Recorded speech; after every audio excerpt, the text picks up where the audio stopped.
So I'd like to thank Kevin, Dr. Kevin Liu, for proposing the topic of persona and suggesting the paper for us to read.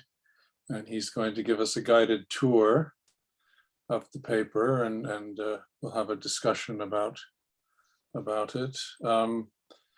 When Kevin said that he wanted to do the topic of persona, I mentioned it to my partner, and she said, "Well, of course." I'm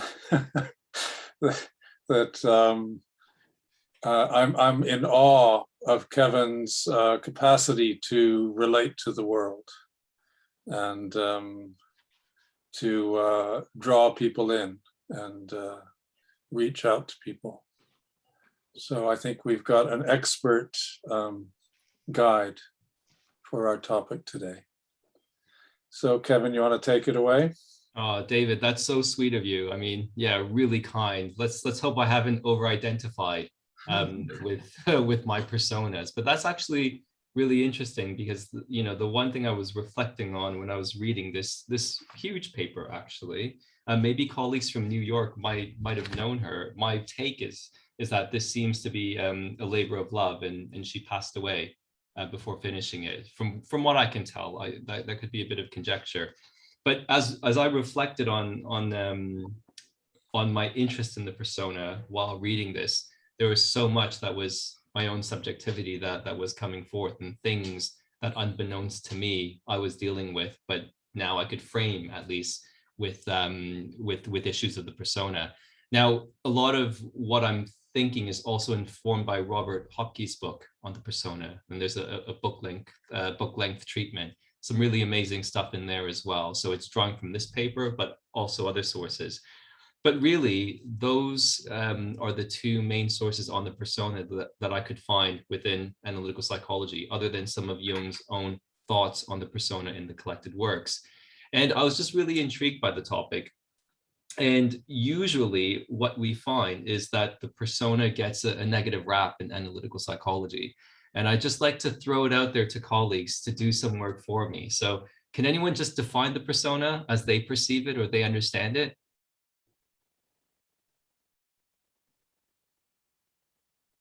Simply a mask that you can put on and remove at will. Fantastic, Cassie. Yeah. Would any other colleagues like to contribute? What's your understanding of the persona? Well, we all need it. We all need something to relate to the world, and what's important if we can lay it down, but it can be very useful. Okay, fantastic. So I love that. And that's certainly, Carol, one of the points I wanted to raise today, this idea of relationality. And again, I'm really intrigued then to what John might have to say with his crucial work on the relational model, the relational school of psychoanalysis. Anyone else? Plunge, go ahead. Shall I say something? Yeah, please. Yeah. Okay, sorry. Yeah, my sense is that what we meet of each other when coming across in the world. Yeah, okay. Excellent. So usually when we think of the persona, we think of something that needs to be overcome as a hurdle to the realization of an aspect or just a segment of the self. So something to be overcome on the path to individuation. And usually you get things like this or scenes like this. So I'm going to actually share my screen. Has anyone here seen the movie Wall Street, the one in the 80s? Yeah. Classic. Okay, fantastic. Right. So here we go. I'm going to share a screen. This is the montage where he comes into the money and he starts looking for an apartment. And here we go. Oh, actually, let me just stop share. I forgot to hit the key buttons when I'm sharing sound and optimizing video clip. There we go. Sorry, everyone. And we'll play. Everybody tells you they hate the Upper East Side. They want to live on the West Side. But believe me, when it's resale time, the East Side moves all the time. I mean, what do you got on the West Side? Sean and Madonna, trust me. Massage, sauna, jacuzzi, tanning salon.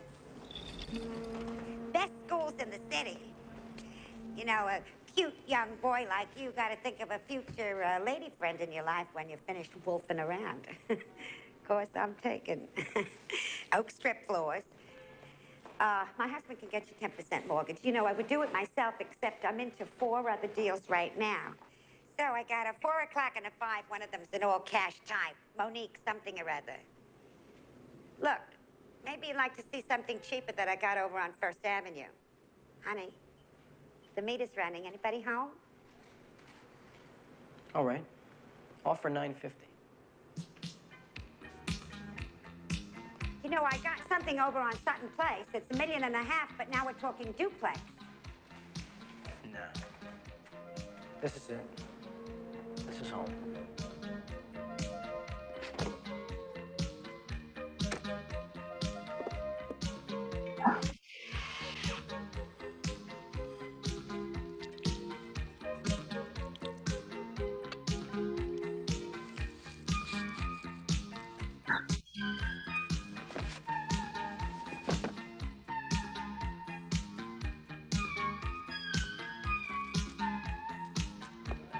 That's enough gold over there.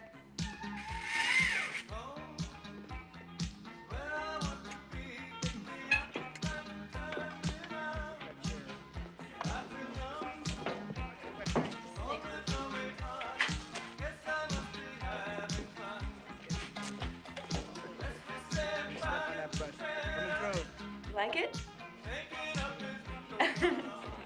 I'm having House and Garden come up next week to photograph it before it gets lived in. Do you mind? Hey, Gary, come at me. What do you got? No, 37 and a half. Convert the bonds and check the price for Tokyo at 8 o'clock your time. Right.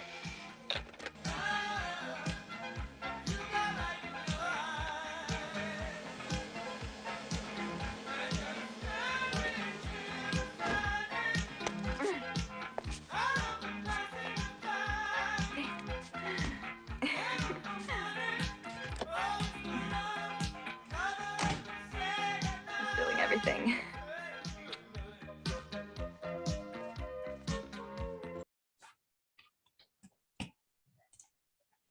Great. Maybe that that brings back some memories for colleagues here. Certainly does for me. Well, let me just stop that. Here we go. So if you remember from that scene, after that, they have this perfect evening. Hello, Moira, good to see you. They have this perfect evening, perfect lovemaking, and then he stands on the balcony and he looks absolutely bereft, right? He gazes longingly into the skyline as if something else is missing. So usually when we have this perception or conception of the persona, it's what we show to the outer world. It's a mask that we put on. So things like clothing, you know, the objects that we hold dear, et cetera, et cetera. And it's just how we show ourselves, you know, to the world in general. But if we take as perhaps persuasive some of Jung's thoughts on archetypal theory and this idea of the bipolarity of the archetype. So for every negative side of something, there is potentially something more positive, and indeed every gradient in between. There could be a good enough register, there could be something more leaning left, something more leaning right. So there are a lot of archetypal images, if you will, or expressions of this one archetype. So I was just wondering then, would this also hold true for the persona? Because it seems like, at least in Jung's original writing, there is this one-sidedness where we're just saying, oh, the persona is really negative. It's nothing really to talk about. And indeed, I believe there are only a few. I remember one in CW7 specifically, a few others, but there's not much on the persona. So Carol, you did start us off in thinking perhaps more of a neutral understanding of the persona. I was just wondering if colleagues had any examples or ideas about potentially more positive aspects of the persona. I've got a few here, but I would just like to hear from colleagues first. And to me, that I think of the persona as the interface. So that it's an archetypal structure, that there's an interface between the ego and the world. Yeah. So it's an inevitable problem. What happens at that interface. That's really interesting. David, can I just jump on that? Because it brings up a really crucial point. So I'm not an analyst, I'm not a therapist. I've read quite a bit. That's about it in this area. But it struck me that within the analytic setting and the frame, that the therapist needs to hold a persona. And I could imagine a situation where something might be very infuriating for the analyst, but to hold that particular frame, they need to be in that particular role of the therapist. Now, for me, it's not necessarily a question of authenticity, etc. I mean, maybe the analyst feels like they want to completely explode and abandon this particular person. But for the progression of the analysis itself or the therapy, they might actually choose to stay. So they're not being themselves, let's say, if they're angry, but they're staying in a persona to keep the frame. David, any thoughts on that? Any reflections on that? And anyone else, indeed, who's a therapist here? I don't think that it's, at the end of the day, the persona that matters in that situation. It's a more the analytic identity of the therapist, that there's a part of your personality that is an analyst or is a therapist that has developed through your training and experience. So you could say it's more like a sub-personality or a capacity to think about things and hold the situation. I think you do, you do have a persona willy-nilly. The person is going to have an image of you and so on. But I don't think it's the persona that can hold those extreme affects and thoughts. I think it's some other aspect of the self. Sure. Thank you. Anyone else want to comment on that or reflect on that? Well, I guess, the assumption that the analyst is angry, I wouldn't go there. Who's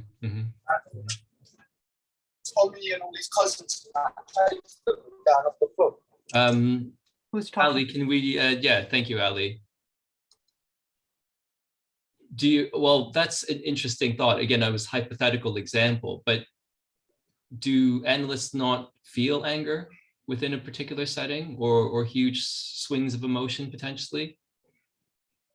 I guess I would put it like this, that, if you're a mother and your child kicks you, are you angry? Yeah. Okay. Yeah.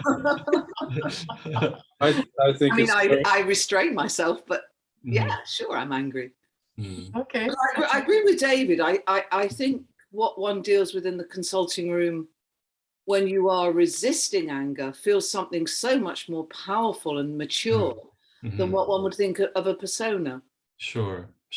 Or at least our current perception of the persona. Okay, yeah. Yeah. Anyone else? That's really interesting. It's just the idea there that the persona is a veneer, is quite thin, quite surface level there, with saying that persona can't hold something as complex as that. And I don't know if that's correct or not, but the impression I'm getting is a persona is very thin veneer.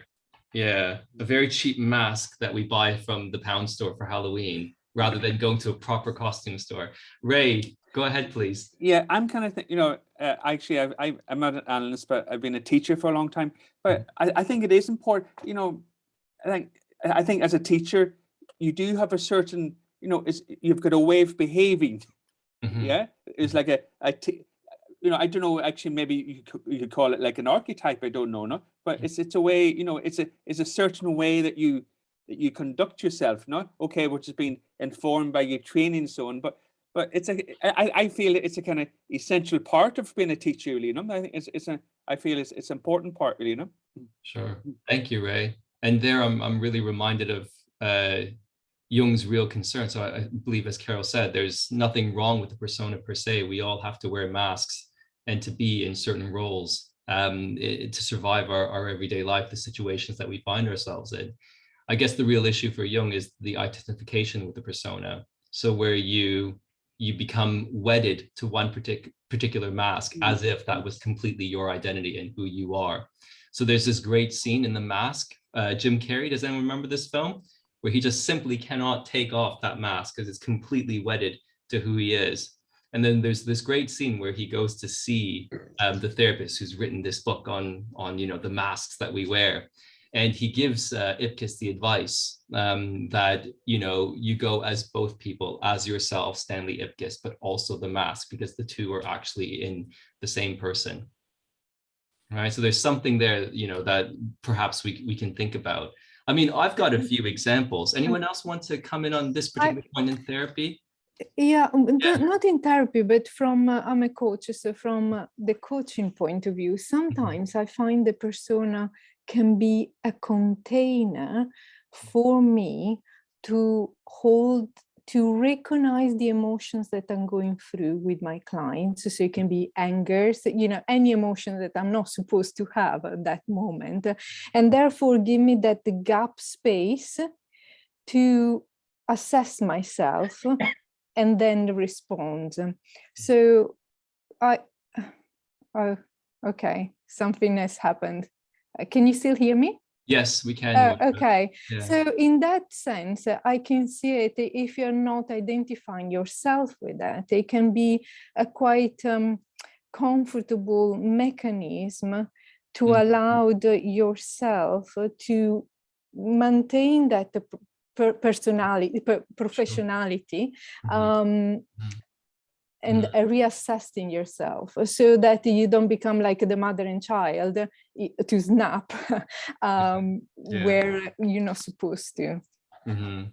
Does it make sense? Yes. Thank you. Zoran, did you want to say anything? Go ahead. Yeah, I agree with Ray, because I'm also a teacher, and I think it's helpful for establishing boundaries and relationship with the students, up to a degree, but if it becomes, it gets hold of you, or becomes authoritative, then it's hampering the educational process, obviously. And I was rewatching Jung's documentaries, when this long interview, like 3 hours, and I was thinking, how he handled this, because obviously he was quite an imposing figure, and he presented something, either he wanted it or not, So I think with him as a personality, as a, historical person, it was a big part of his image, And then when you guys were talking, I remember that actually in the whole life, I met just one person that I couldn't relate to that. And that was a really senior Zen monk from Korea. And with him, it really felt, when he was laughing, he was laughing. When he was angry, he was angry. It felt completely natural, without any, seeming appearance or anything. So that was my only experience when I felt, this guy is not hiding. He's really true to himself. Sure. So that's basically what I wanted to share.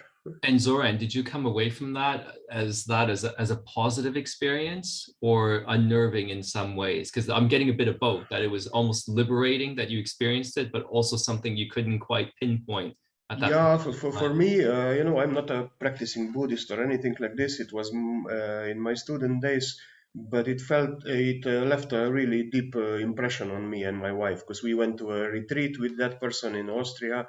And I never met a person like this. I must say, in all the encounters that I had. But with Jung, I was wondering about this. How much he's handling this, how much he's presenting himself, also his clothing and the manner and everything. So I think maybe he didn't go in all these aspects, because he also had. Something to hide, or something to, or also if you look at his background, how he became financially independent through wife's money and so on. So he established himself in some way, not just scientifically. Thank you, Zoran. So there's something about the appropriateness of the persona that I'm taking away there. So if you think about this example of the clothing, if you're wearing shorts in the winter, you're not really well prepared. But if you're wearing suitable clothing for the winter, then it can be relatively comfortable and sustainable for you to be out there. And there's something there about the persona playing that particular function. So David was talking about this idea of an interface, and I really like that. An interface to engage with the world, but also what Hopke is suggesting, and I'm going to bring some examples in that I've thought about myself, as the persona as being connected to the self in some way, shape, or form, right? So as a bridge to the self that we might conceptualize it, as a route, if you will, that moves us towards this path of individuation. I find that actually very interesting. So I thought, I started thinking about some examples. Well, you know, well, can the persona actually serve this particular function? Now, one example actually came up when I spoke about the persona to another group. And a student actually contacted me, or someone who attended the course emailed me afterwards. And this person said to me that it was so interesting and liberating for her because as someone who is bipolar, she felt the construction of that persona was so crucial for her particular situation, or for this person's particular situation. So that's one idea to play around with. I also thought about what we might potentially project onto important people in our lives and figures in our lives. And I'm speaking from personal experience here. So as a young individual who went into the University of Toronto, I had really no desire to really be there, to be honest. I was just doing it to please my parents, to have the persona, to have the piece of paper. And it was only by second year, I actually met a history professor who really invested a lot of time in me, really took the care really to nurture me, and what hopefully I, in retrospect, what he saw as potential in me. And he was really the first person who directed me more towards that academic path. Now, in retrospect, I can see that I projected a lot of what I didn't know at that time that I could become. But yet here's someone all of a sudden recognizing you, mirroring you. And the real big moment in terms of that recognition came when, you know, I was his research assistant. I was doing some work for him. And he just said almost flippantly in his office, you know, it's a real shame if you don't complete your PhD. And he said it almost as if it was a fact. And there we go. Things completely switched. Now, psychologically, I think in retrospect, what happened was that I projected a lot of what I wanted to become. So I didn't know yet what I could become, but I saw that what he had accomplished in terms of his academic work, his standing at the University of Toronto, the respect he had garnered within the field, the books he was writing, you know, and the other perks, the nice house he had in downtown Toronto, et cetera, et cetera. So in a sense, what I saw then was not necessarily a symbol of the self, so not projecting a part of me out there in the world, but actually his persona. Because the more I thought about it, what I'm falling in love with, or the eros that was actually stirred up, was not me knowing him, warts and all. I was actually falling in love with the image he was showing to the world, the more worldly side of his personality. But in that sense, having that connection with the persona almost pulled me out of another, perhaps, persona I was caught up in. The kid who didn't care, who just wanted to be a musician, a bit grungy, et cetera, et cetera. And yet here's someone who's showing, well, that might be one persona, but there might be a more authentic persona that you can lead towards. And in that sense, in my experience, I don't see the persona as negative. It's very important not to over-identify with that persona. We can give you an example. So Arnold J. Toynbee, does anyone know Arnold J. Toynbee? Basically a card-carrying Jungian, although he felt that a Freudian analysis was more to the point. So his analyst was actually Sylvia Payne. Anyways, he completely, at least from a more psychobiographical point of view, he completely over-identified with his persona. So he would wake up every morning, I think it was like 5:30 or 6 a.m., start writing, have a bit of breakfast. He even worked over Christmas. And I think with disastrous results, if anyone knows of his personal history. So there's a good example potentially of someone over-identifying with the persona. Yet if we're very careful about not over-identifying with the persona, I think at some level, some energy or attraction to the persona, to something that you might be able to create for yourself, a vision of how you operate in the other world, in the outside world. It doesn't necessarily have to be completely detached from this idea of the archetypal self. If anything, there could be something about building a more authentic persona that actually aligns with the values of the self that we're actually trying to realize throughout our life. Would you say that what you're saying, if I'm getting this right, is that we can borrow other people's personas in a sense? We can swap masks with each other.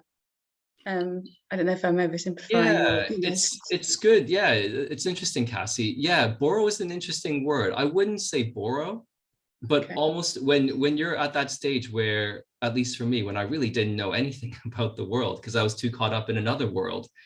But when you begin to see the potential that you have and what you could contribute, I don't see any other way but to borrow, if you put it that way. So in terms of writing, I say this to students as well. It's very rare that someone is born a writer or has that natural gift. You learn. And how do you learn? You learn first by mimicking. Yeah. So what I really did in the first instance was, right, here are all these papers that we've been given to read as part of our syllabus. Which ones am I attracted to, right? What style do I like? What do I like from this one? What do I not like from this one? And slowly but surely, not plagiarizing, but slowly but surely, you start to take a bit of the style of each one until you find and stumble upon something that is perhaps more aligned with who you want to be as a writer and how you want to express yourself. So in a sense, yes, I can see the term borrowing working. Maybe there's a better word for it, and I'm lost right now as to what word that might be. Yeah, because I guess if you borrow, then that person doesn't have the mask anymore. You then have it, so that wouldn't work. Thank you. It's almost as if you're taking this plurality of selves, and I think ultimately the struggle that we find in life is that we have to balance this plurality of selves. And it's not just about roles, it's about the different aspects of ourselves that we have to manage throughout life. Again, the persona might be one way to frame this, that ultimately it's a daunting task, but we need to perhaps find some kind of, I wouldn't say balance, but some harmony amongst the discord of all these different parts of ourselves. It's interesting you say, sorry, it feels like I'm taking over, but interesting you say balance, because the way I view an archetype is that that there's a balance, there's a face to it that we're balanced, and depending which way it's slanted depends on which part of this archetype is in shadow. Yeah. So if we can over-identify with this archetype, the persona, and this is all in light of the over-identification, but we can also under-identify with it. And so if we look at it that way, then we can see that if that's correct, then we can see that there is a necessity and a balance to have persona and to identify with it to some degree, or to utilize it to some degree and understand it is an aspect of who we are. Does that make sense? Yeah, absolutely. And maybe, I'm going to throw this idea out there and maybe direct it towards John or provoke him if he wants to come in. But, I wonder to what extent we could call the persona the relational archetype, or that archetype that leads to relationality.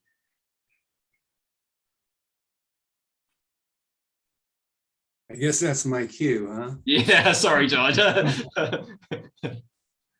Well, yeah, I kind of think of more of mainstream psychoanalytic theory having to do more with adaptation, defense, how character is formed, how the process of multiple identifications with people are part of our subject formation. And that goes without saying that, you would have to have a relational stance that you would either adopt or project onto the world, because most of us don't sit around wanting to put forth a persona when we're sitting around by ourselves. But I agree with you, Kevin. I don't look at it necessarily as maladaptive, but it can be.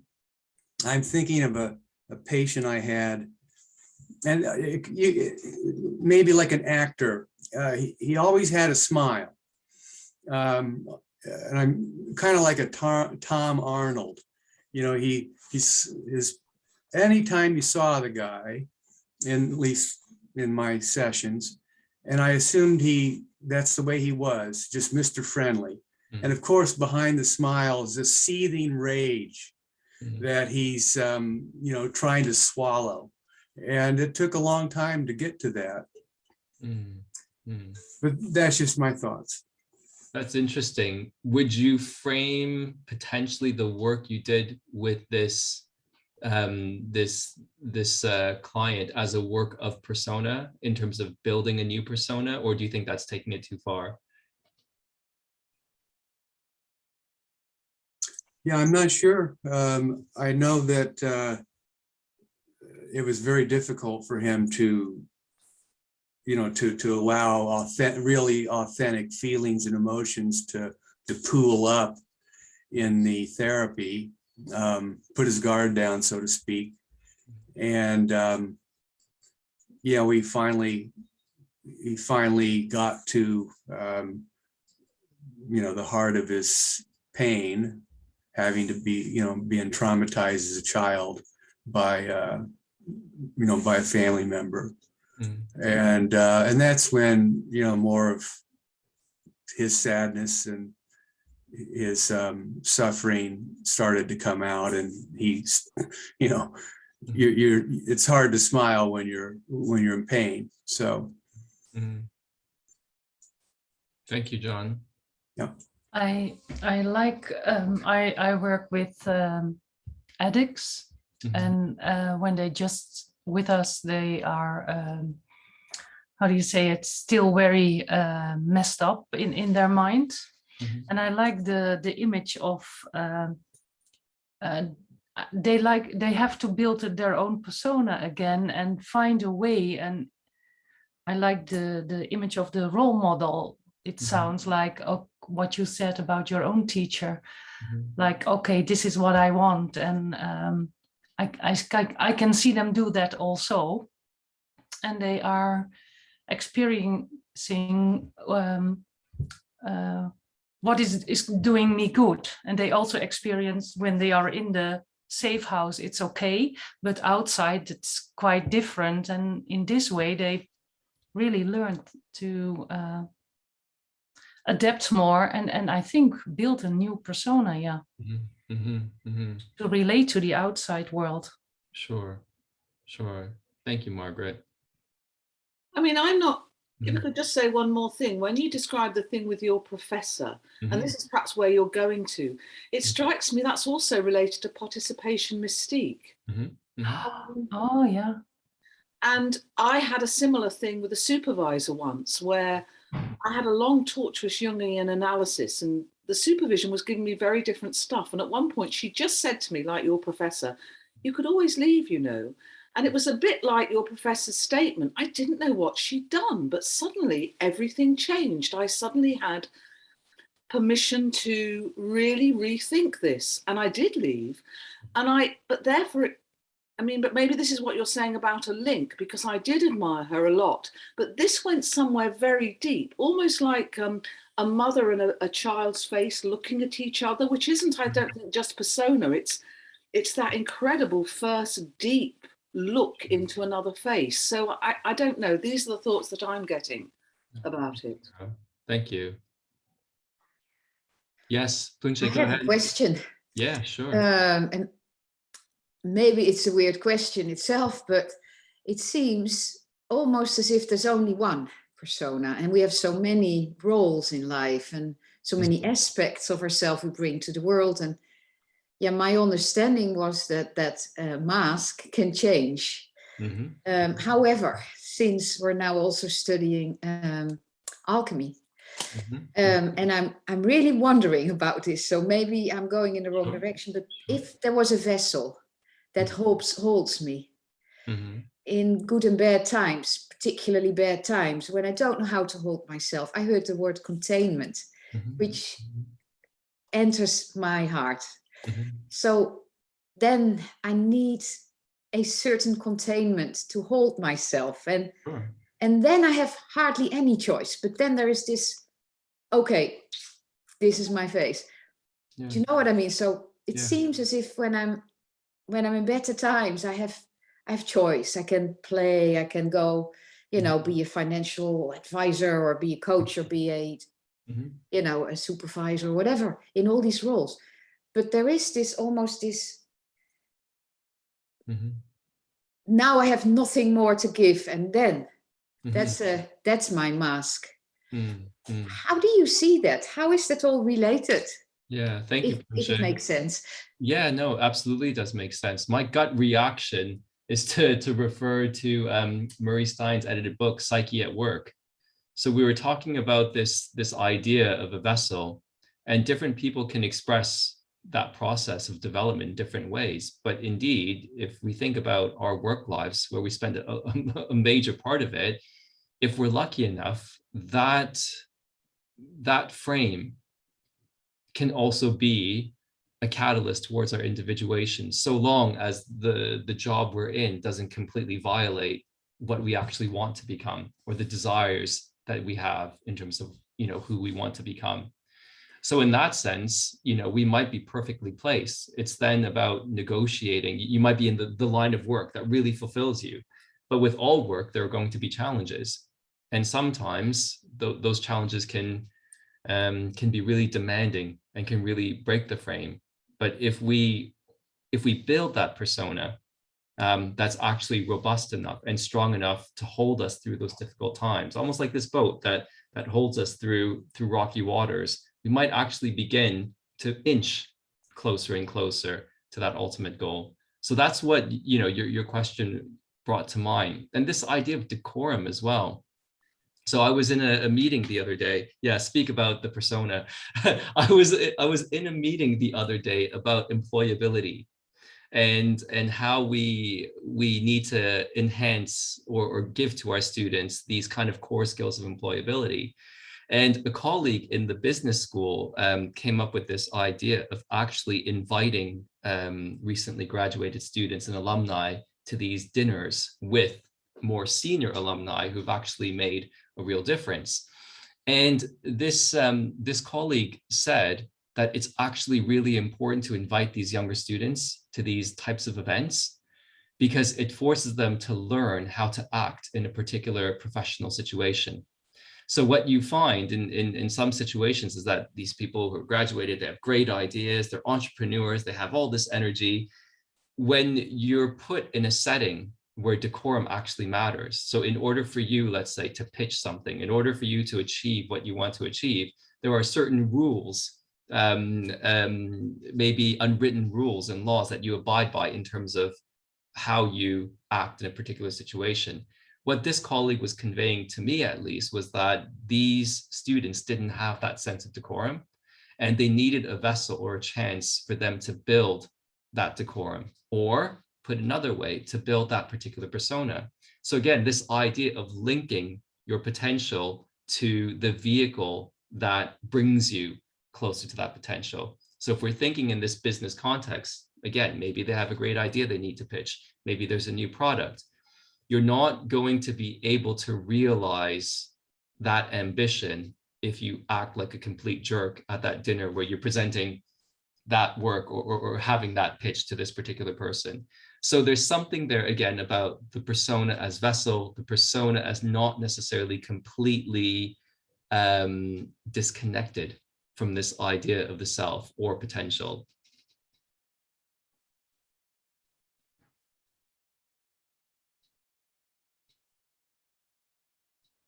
I don't know why that makes me really uncomfortable because there's something about it that's in order for me to, I might be misinterpreting this or being triggered, but in order for me to realize my self's potential, I must conform.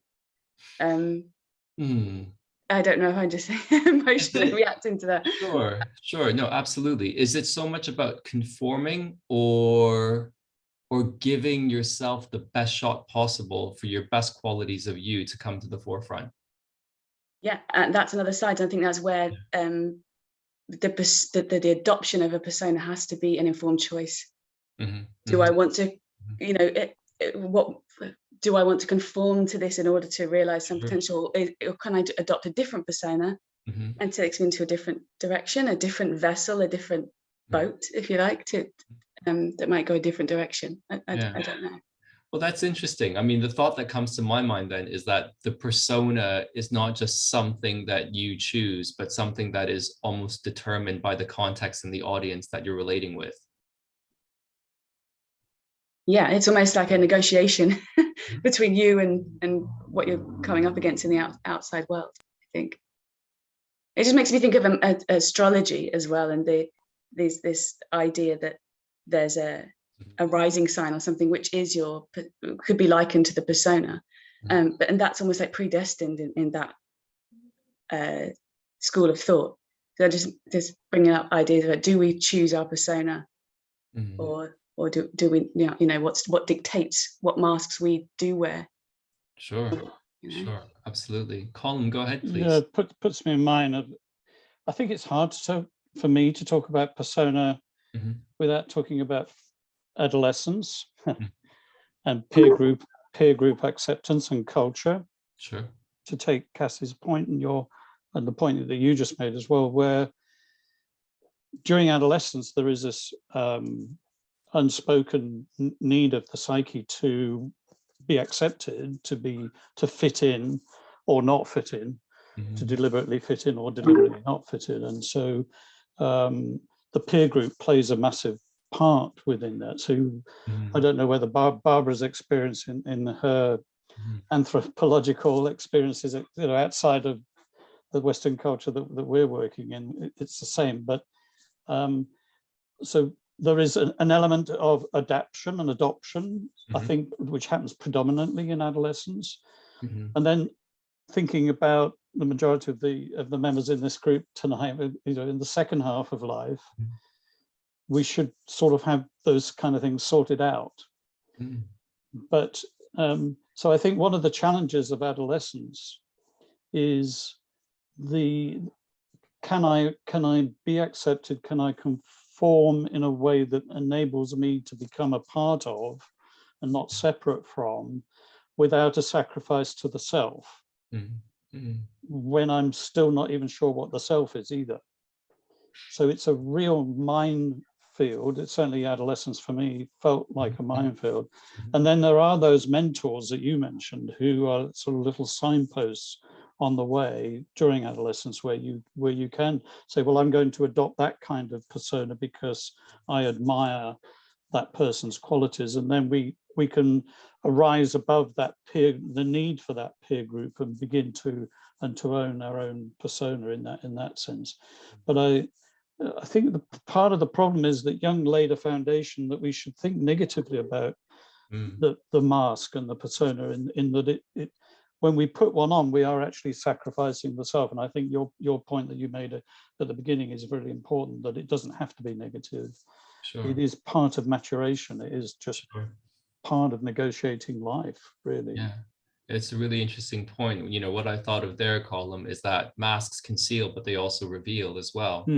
So we can conceal ourselves in a mask, but much like actors, when they put on the mask, it becomes almost like this magnification of something that might already be within, right? Depending on the role. And sometimes it's actually quite scary what can actually come out.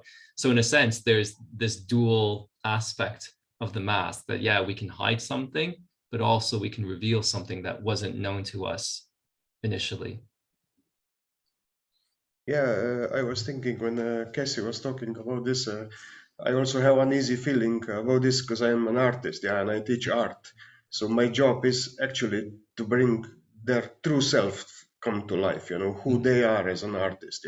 So all this, we have lots of meetings about alignment and how they adapt to the job market and stuff like this. So those things I always look a bit suspiciously, like they have to sacrifice a bit of themselves, yeah?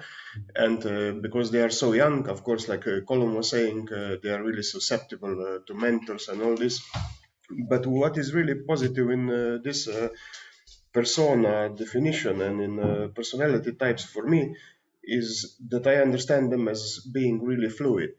And I think, also if you look at from critics of Jung, usually they say, yeah, but his definitions change, yeah? And he said, I don't want to impose rules, this is a framework, like a map of a soul or something, yeah? And that's what I think, like for a later part of life, what Colin was saying, it should be, functioning and working and have a positive or negative aspect. When you're younger, you're forming it. But what gives you hope, like what Planche said before, I think, yeah, when you're pushed enough or when you feel naked, then you need to put that hard mask on, that it doesn't break and it protects you. But otherwise, a type or a persona, I see it as something evolving and more fluid through life. It's really interesting. So the thought that comes to my mind, combining what Zoran has said and Cassie, your prompt as well, I've written down here, if indeed individuation is relational, then the persona becomes crucial. So if we buy that part of Jung's definition, that individuation brings the world to us, that it's about, building a relationship, the kind of withdrawal and return. So there are periods of withdrawal, but ultimately we give back to society in some way, shape, or form. So if we're persuaded by that particular definition of individuation, then the persona seems absolutely crucial. The example that comes to mind, and I'm speaking about myself here, if I was going to be my true self all the time, I think it'd be a bit of hard work, number one. And number two, I don't think many people would like me very much. There are those aspects of yourself that you show to some people that you don't show to other people. But if we're talking about individuation as relationality as well, then the need to set certain parameters, Cassie. So I wouldn't maybe go so far as to say we're conforming, but providing that vessel where we can relate, and again, for the better aspects of ourselves to come out and to then connect with those other people, which then in turn has this kind of virtuous circle that then it informs who we are. We see and recognize the other as other. It seems like the persona is that filter for us to do that.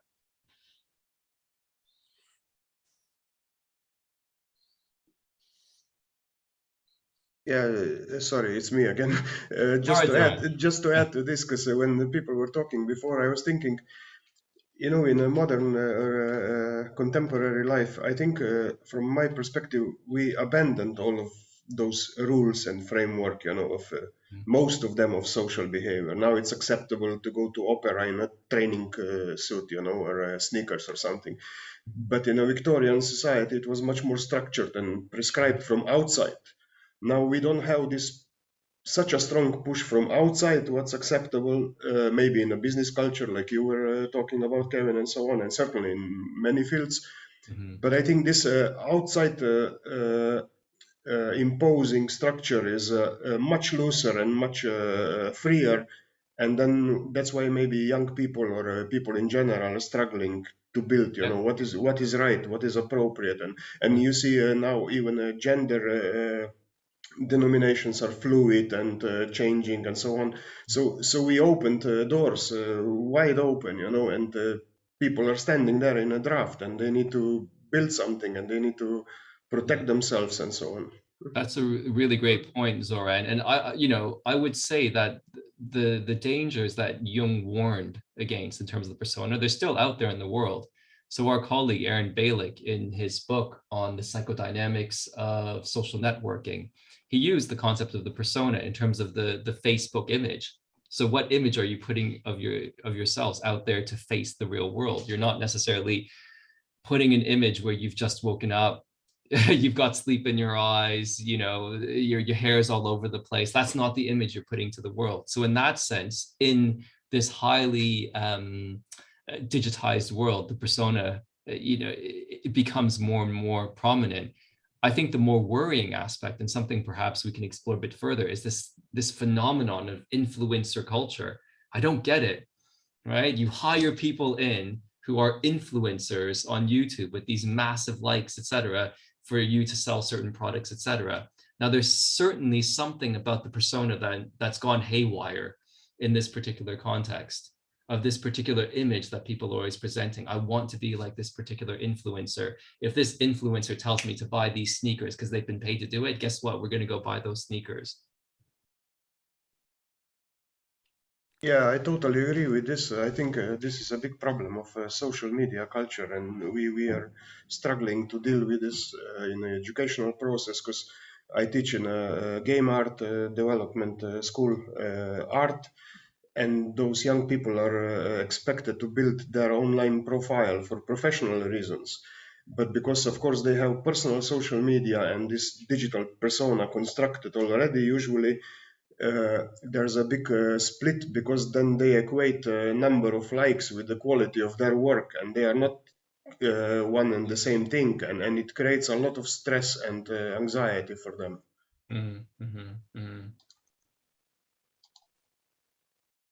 Yeah, maybe I'll just say actually what I'm kind of thinking, or what I'm kind of struggling with is, you know, for me actually, like, well, my understanding of I don't know very much about Jungian thought, but like an archetype is also very relational. You know, like it's based on a role, a kind of function. For example, a teacher, or a role you play in society. So I'm just trying to fit what you're saying. Yeah, to archetypes in a sense. So is it like could you just say like a persona, is that trying to function in a particular society?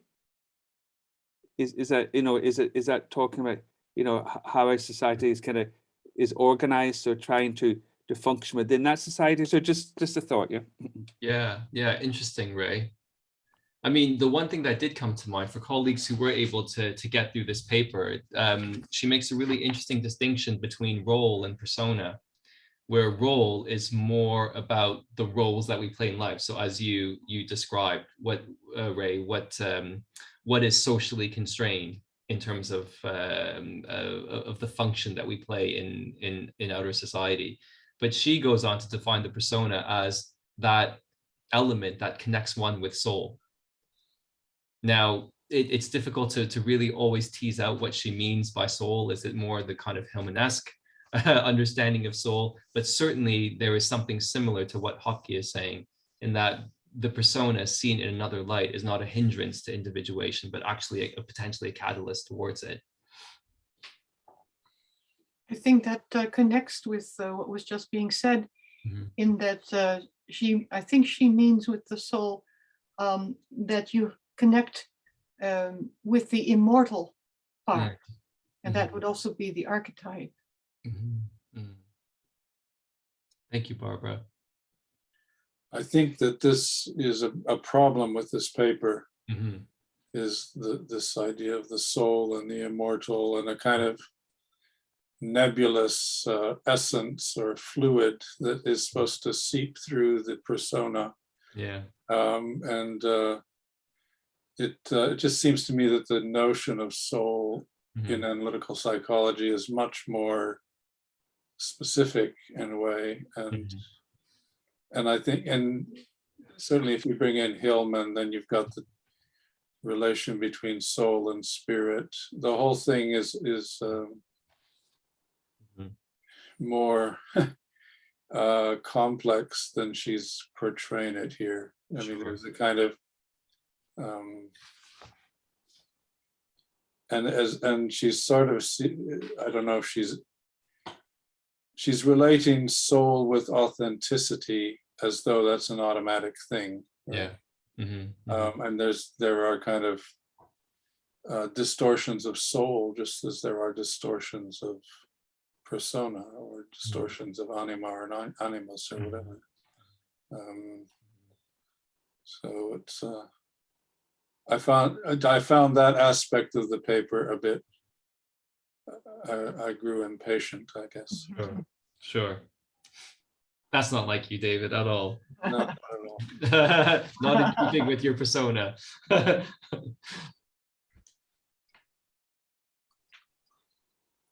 Well, if we're going into the criticism part. Sure, absolutely. Absolutely. Yeah. I was struggling also with her protective persona. Yeah. That didn't, there are other ways, I think, to describe that. And so just before we started, I was happy I went into the notes and she used a Winnicott to talk about how maybe the transitional object is what she's meaning by the protective persona. And then that worked better for me. But then it doesn't really fit with her whole discussion about how the persona should be flexible. And so anyway, that's just my nothing concrete exactly, but. Thank you, Barbara. I mean, one thing that struck me that wasn't discussed was this potential idea of a cultural persona as well. So that depending on our cultures, there are prescribed ways that, let's say, we should act, or what is deemed to be a proper way of being in the world. And in Chinese culture, the immediate idea that came to mind was this idea of saving face. I mean, you can't make this stuff up, connecting with a persona, but this whole idea of saving face is that in order to be respected in society, any emotions, any sadness, any anger that you might feel needs to be kept under wraps so that you don't necessarily bring negative attention to yourself or to your family as well. So there's this kind of larger connection between the individual and the larger group that you actually belong to. So I'm not sure, but have colleagues here seen The Farewell? Okay, so the whole premise of this particular film is that you have a Chinese American woman raised in New York, and she does have a strong connection with her family back in China. But what they find out is that the grandmother actually has terminal cancer.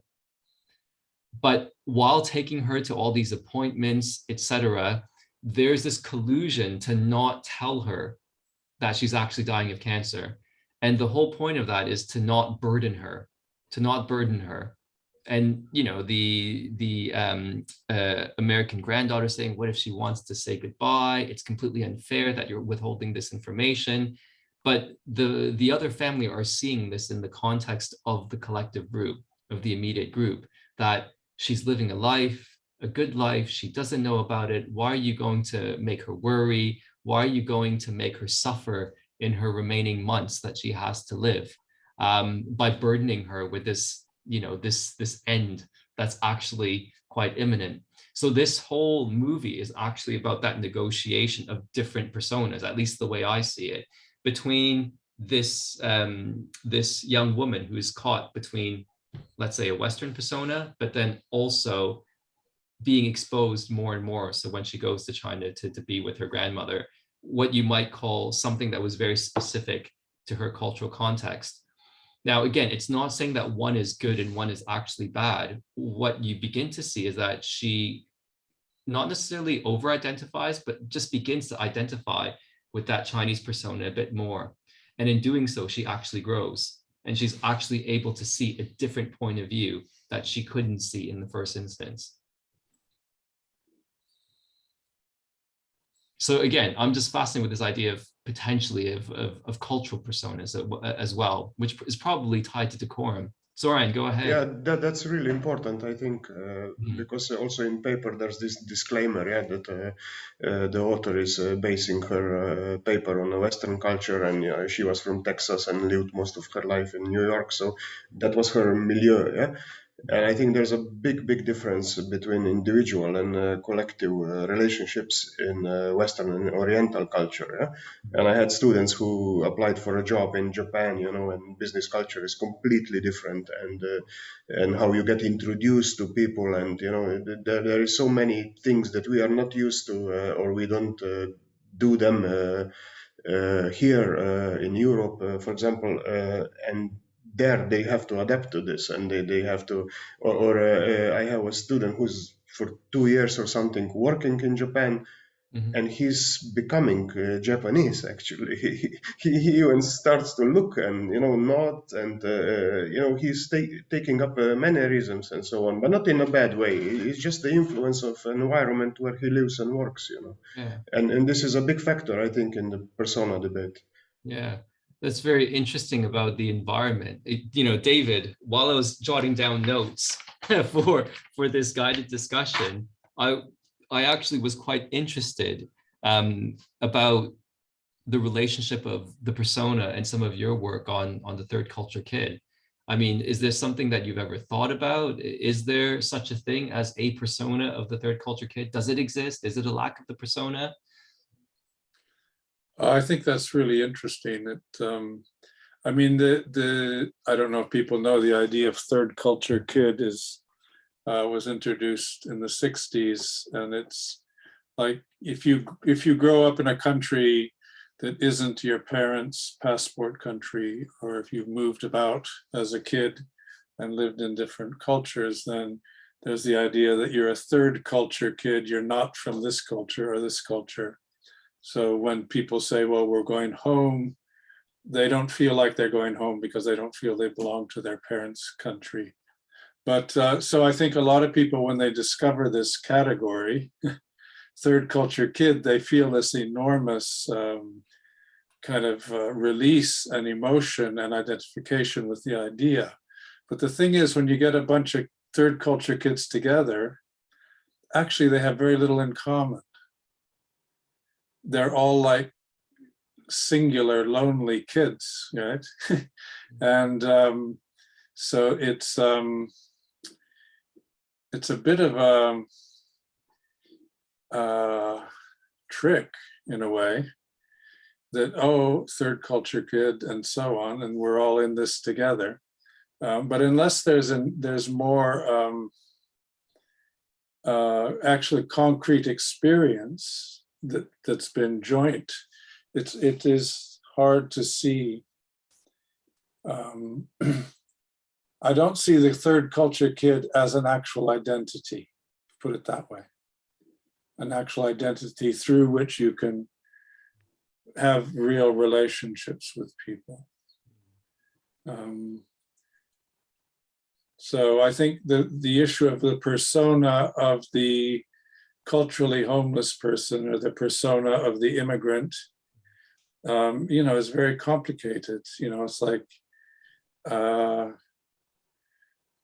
mean, I'm obviously not English, but I've lived here almost 40 years.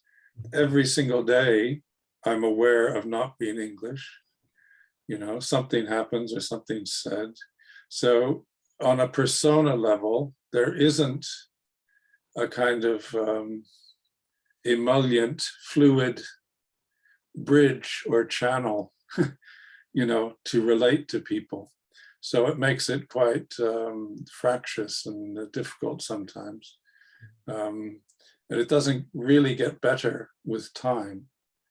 But I think that is a kind of interesting problem as the world gets more and more mobile, and people are sort of thrown around hither and thither on the planet. How do we actually find ways of communing, if you like, when there's so little kind of shared everyday experience, if you like? Is there a possibility of the displaced persona becoming a stranger persona, David, where you take on the persona of the stranger, of the immigrant, and that in itself gives you...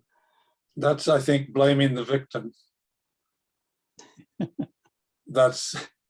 So, I'm talking about as a coping mechanism. Yeah, well, yeah. No, but I think that's still blaming the victim. So if I say, oh, I don't really feel at home here, people will say, oh, well, of course, because this and this and this. No, the fact is, I was conceived as a foreigner. In other words, the sperm and the egg in my mother's womb were foreign to the land where I was conceived. So from my very conception, I've been a foreigner. So it isn't something that I've decided on. It is a fate. It is a fact. It's not, in that sense, it's not a persona. You know, it's more a kind of existential situation, if you like. Interesting. Very interesting. But as you can tell, it presses my buttons. Yeah, I got that. David, what I've discovered with third culture kids, or even some of us that have been transplanted from our homeland, is you belong to wherever you are, and yet you don't belong. And the challenge there is somehow to find home within yourself, wherever you are.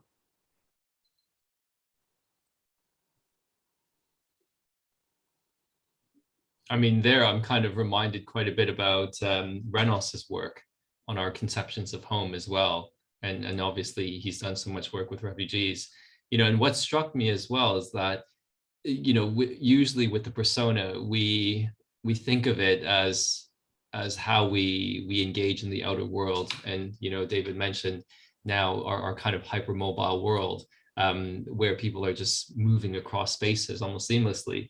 And yet during the pandemic, the persona retreats or expresses itself in another way. And that's our Zoom image. It's this right here. So I remember that for certain talks, etc., I would curate the camera so, you know, so that it didn't show all the crap that was on the floor. I only had a certain background behind me. And that to me was just a pure expression of the persona, that we were forced to almost express it in different ways. Can then the persona kind of project itself inwards? I don't know what I mean quite by that, but the clip you show from the film, when Charlie Sheen pulls down the blinds, as if he's shutting out the outside world, yet he's creating this persona within the apartment that you would think is an expression to the outside world, yet he closes the blinds. I think that's maybe, you know, when we don't have that interaction so much with the outside world, that the persona kind of like almost like turns in on itself, and that's where we get a problem of like maybe over-identification with it. I don't know if that the pandemic maybe had an effect on that. Yeah, but I think also the pandemic showed that our personas are actually fluid. And it was so easy to break that persona that you were trying to show the world. So I'm thinking of a clip. Do you mind if I show one more clip? Oh, no, this is indeed exactly what happened during the pandemic, because it happened to me as well. But this was one instance before the pandemic where it happened. Actually, let me just stop share to make sure the right buttons are being pressed. I think I know what you're going to show. This is hilarious. Absolutely. Ready? And the question is, how do democracies respond to those scandals? And what will it mean for the wider region? I think one of your children has just walked in. I mean, shifting sands in the region. Do you think relations with the North may change? I would be surprised if they do. Pardon me. Pardon me. My apologies. What's this going to mean for the region? My apologies.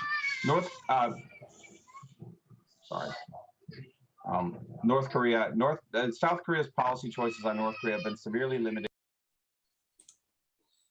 Yeah, that's exactly what happened during the pandemic. But I think the point here, it's very curated. It's, you know, obviously it's in his room, it's his office, he's got the tie on and everything. And yet the persona of the father and the frantic mother trying to pull the kids out, you know, this is your dad's big moment. He's speaking about North Korea on the BBC, and the frame completely breaks. So there's something about the framing of the video itself, but also how when we were in that context, those personas so easily bled into one another. Yeah, symbolized by literally the door opening up and everything just spilling in, and then the best bit, the wife, I'm assuming, or coming in and closing the door, you know, thinking that she can't be seen. Yeah. You know, it's there all out. I guess the best bit of the video. Kevin, I'm curious. That man, it should have been possible for him to switch deal with the kids and switch back. It should be possible without being uncomfortable as he was. Interesting. Not sure. I mean, in the moment, again, this was before everything went online. I guess that in one sense, he could have been potentially a bit more careful and close the door. Actually, no, the daughter opened the door, if I remember correctly. So I think he did actually had the sense to actually try to close the door. I think, I don't know, actually, in that particular moment, you do what you can do to kind of keep the frame, but sometimes those surprises will just crop up. And it almost reminds me of what David was saying about the analytic attitude, that there needs to be something so prepared, so well trained and honed to be able to compose yourself in that particular situation. I personally, I don't think I'd be able to do it. I'd probably be freaking out like the father in there. I think he handled it actually quite well. Yeah, literally pushing his daughter over. Yeah, just kind of gently, you know, he didn't like blow up or lose his shit or anything. But yeah. Yeah, for us in the school, because education for 2 years was mostly almost 100% online. Yeah, this was a big problem because students didn't want to switch their cameras on for individual feedback. Yeah, so we had to make some kind of guidelines for this, and we were trying to be sensitive if they don't feel comfortable. There were even some complaints about the invasion of privacy and stuff like this. But basically we made a rule, you know, if it's an important meeting or a feedback session, we expect you to act professionally or, you know, dress up or, you know, not show up in a pajama or something. Yeah? So this took quite a lot of effort and energy from both sides to get it in practice. It's getting better, but now we have a trouble getting them back on campus. Yeah. Because they feel so safe and comfortable in the space they created in the last 2 years that they are really reluctant to come back, staff and students. Yeah. So these things are really important. Yeah. And what David was saying, I totally agree, because I'm myself from a mixed marriage. Country doesn't exist anymore. So I had to basically rebuild myself, you know, who am I, where am I living, and so on. So we settled now in Netherlands. We are comfortable with that. But that feeling, what David was saying, that you're eternally a stranger and you're kind of condemned to that, you need to learn to deal with this and to live with this. And like Margaret was saying, acknowledge it as it will always be a part of you. So I think that's also a big part of the story of these type of people, how they present themselves or how they rebuild themselves. And for me personally, the big part in this story was my art, basically, because, you know, I kind of identified with it, and it also artistic process helped me on a way with this. So it was not easy in any way, but it made it a bit more meaningful, if you want. Yeah. No, thank you, Zoran. Yeah. And I mean, what's really interesting as well, that other people have raised, I think it was raised in the paper as well, this idea of kind of no persona. And what you've described, Zoran, and I think David and I struggled with this as well, when people don't want to turn on their cameras. Again, there's this delicate balance that you have to strike between privacy, between understanding their own home situations, etc., but then also being present as well. And as difficult as it is to have that connection in terms of looking people in the eyes, etc., you can still get that through Zoom. And I think we've learned through our teaching from last year that quite a robust environment can actually be built online. And hopefully some of our students here will attest to that as well, in terms of the energy that can be created through these platforms, or these very persona-friendly platforms. I found with particularly the undergraduate students, a lot of them didn't have their cameras on. And when I asked about it, I immediately got like a very strong united front against me. Right? It was the most confrontational bit of the whole year, is when I tried to get them to turn their cameras on. And then, I mean, even people who, you know, use their cameras all the time were adamant that if they didn't want to turn their cameras on, then that was fine.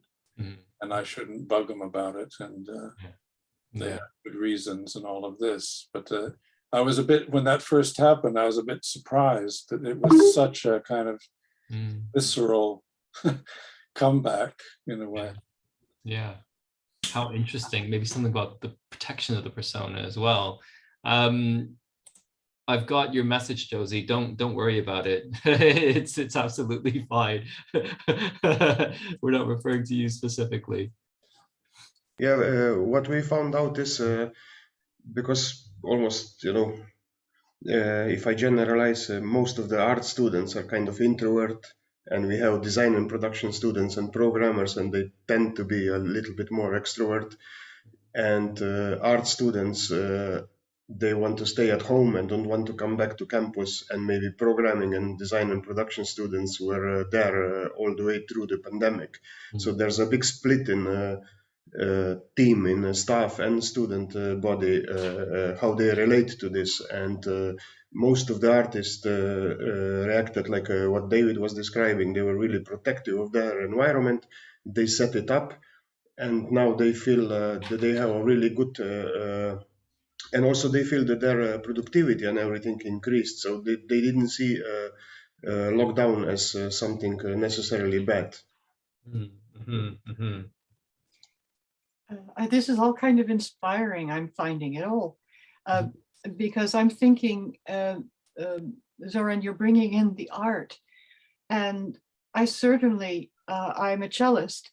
And every country I went to, I could be at home because I had my cello. So I'm thinking maybe, also, and it would be, my cello would be Winnicott's transitional object, for sure. And, that would move for me into thinking about what we are thinking about. It's the protective persona, the covering that shields the body. So actually creating art has that nature maybe to it. Yeah, absolutely, Barbara. That's why they call music a universal language. Yeah. Yeah, absolutely. Wow. I mean, I don't want to cut off the conversation. We're coming close to 10 minutes to our allotted time.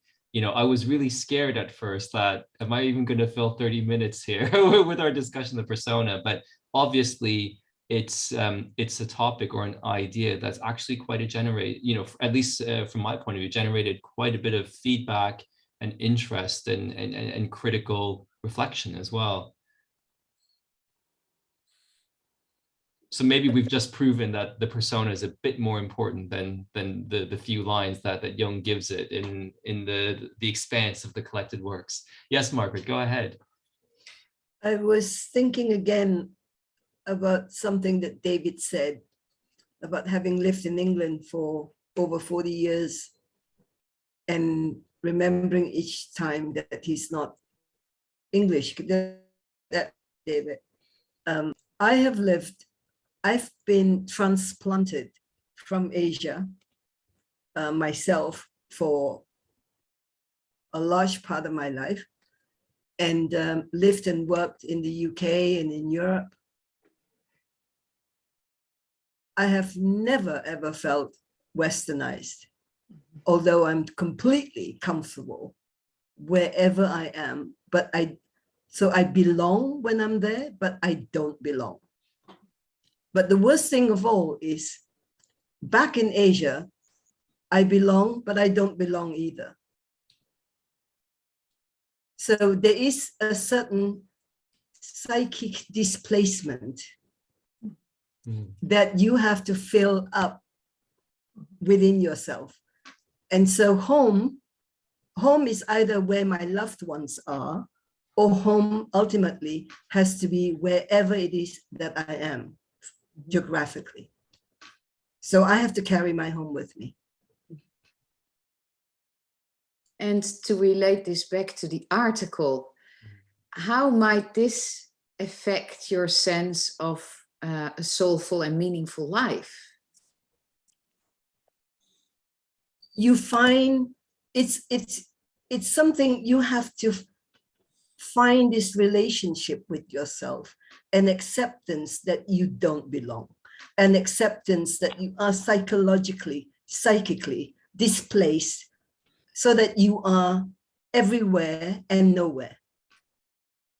I think if you don't accept that you'll never have a home, then that's a really hopeless situation, because then you're always looking for it and longing for it and hoping for it. And then life becomes a kind of torture. But if you can just accept it, that that's how it is, then you can begin to make a bit of a life yourself. And you can make a very rich life, you know, but there is always a sense, a solitary sense, and you find joy and harmony and peace in things like, you know, simple interests like gardening or watching the birds come to your garden and drinking your flowers or things like that. But it's not linked to the ground, to the soil that a lot of people have.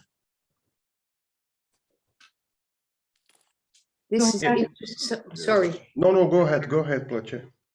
Well, I'm finding this so helpful and interesting to also our work when people lose the sense of meaning and lose the sense of home in themselves, and then how might we turn it around when working with those people, was my question.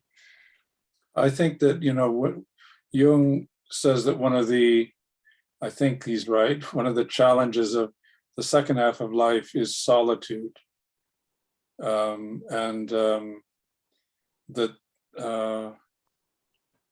having a kind of sense of solitude and a capacity for it is really important. And that connects your kind of wandering homeless situation to individuation. You know, that the self has this kind of element of solitude to it. And I think that can be very grounding and reassuring in a way.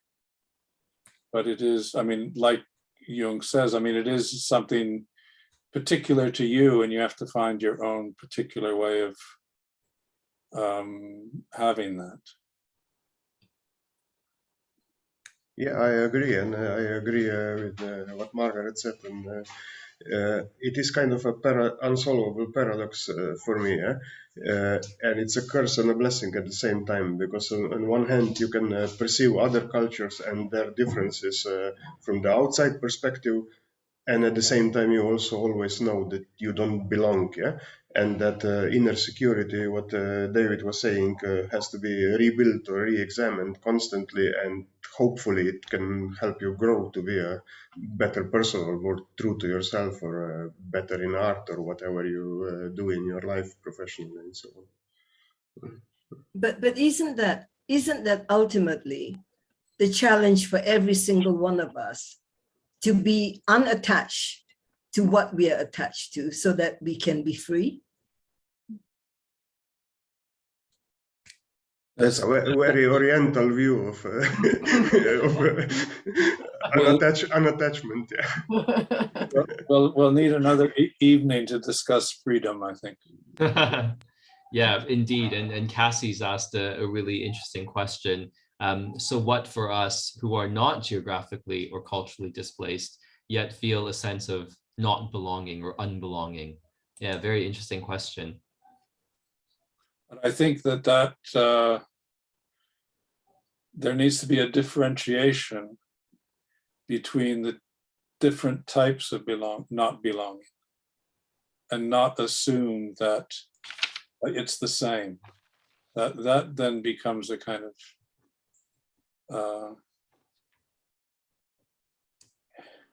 you know, it's like if you say Black Lives Matter and then somebody comes up and says all lives matter, right? That doesn't really work, you know. So if somebody says, well, I'm culturally homeless, and then somebody says, oh, well, I feel homeless too, that's really, we're not talking about the same thing, right? It's so the feeling of alienation or homelessness or whatever, there are different qualities to it. There's different dynamics to it. So phenomenologically, I think it's different, but I don't think it's been particularly explored or discussed very much. Yeah, and this sense of, I think you said solitude, yeah, David. I think there's a big difference between loneliness and solitude, yeah. And there's lots of stuff written about this, and I see solitude as something like Margaret was saying, sitting in a garden, or, you know, creating your own poems, like what Cassie was writing. So it's something positive and something nourishing, and a sense of loneliness is, for me at least, a tiny bit more negative or hard to deal with. Actually, solitude is very very nurturing. You know, solitude is very consoling, and solitude is incredibly strong. It's a source of tremendous strength. Or not. I was wondering at this in terms of how this article started. She started telling about how she was alone in her playroom, and she had Cowboy Indian and something else. Princess, yes, Yeah, and how all the Cowboy Indian princess were also sustaining her. She was describing it when she was sitting as an analyst. I don't know, somehow that I'm wondering how you all, there's probably not time to go into it, but I'm just wondering how you think about that in terms of how she has presented that in her article.